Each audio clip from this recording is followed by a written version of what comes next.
Avoid these common mistakes in an interview. 5, 4, 3, 2, 1, go! First point, don't over-prepare your lesson. Keep your lesson simple. Have a clear objective in mind and don't try to cover everything. Try to focus on an interesting part of the topic that you can be enthusiastic about. I once taught a terrible 50-minute lesson 2 years 7 on church paintings and have learned this the hard way. Include lots of questioning and student talk in the lesson.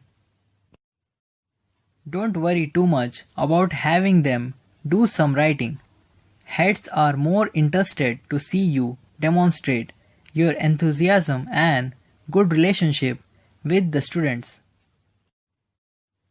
Take everything you need to teach, like board, pens, pencils, and paper.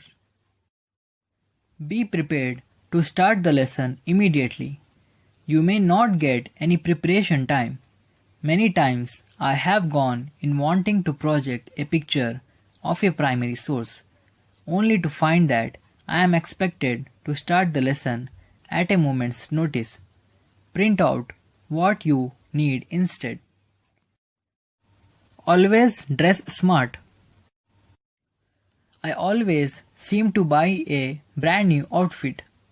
This is expensive, but also uncomfortable and often sweat-inducing.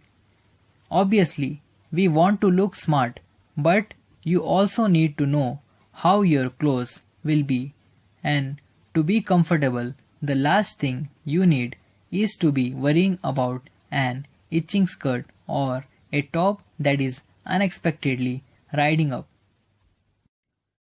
First, find out about the school. Know where the school is heading and the areas where Ofsted said it needed to improve. Read the Ofsted report and think about what you could offer the school as part of its targets.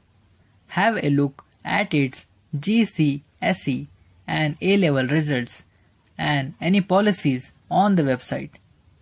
But don't overdo it. Hours spent obsessing about the school are wasted on the day. The lesson is the priority. Always try to sell yourself in an interview. Have in mind things you can sell about yourself, particularly areas you have been responsible for or things you initiated. Once at an interview, I was asked about an area I had led on and mumbled something about tidying the staff room.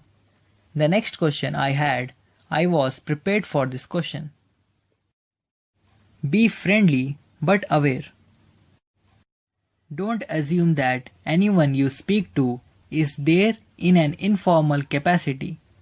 In my experience, everyone showing you around, eating lunch with you, or even supervising your group in the staff room is watching how you behave. We all sat in the school library in an interview I had 3 years ago. The librarian turned out to be the vice principal.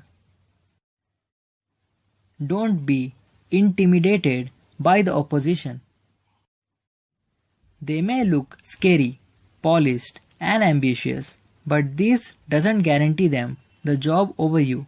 I remember an interview last year where an assistant head was offering to step down to become head of history, and it utterly crushed my confidence. In the end, the school didn't want this person and gave the job to an NQT. What did I learn? Never worry about the other candidates in the room.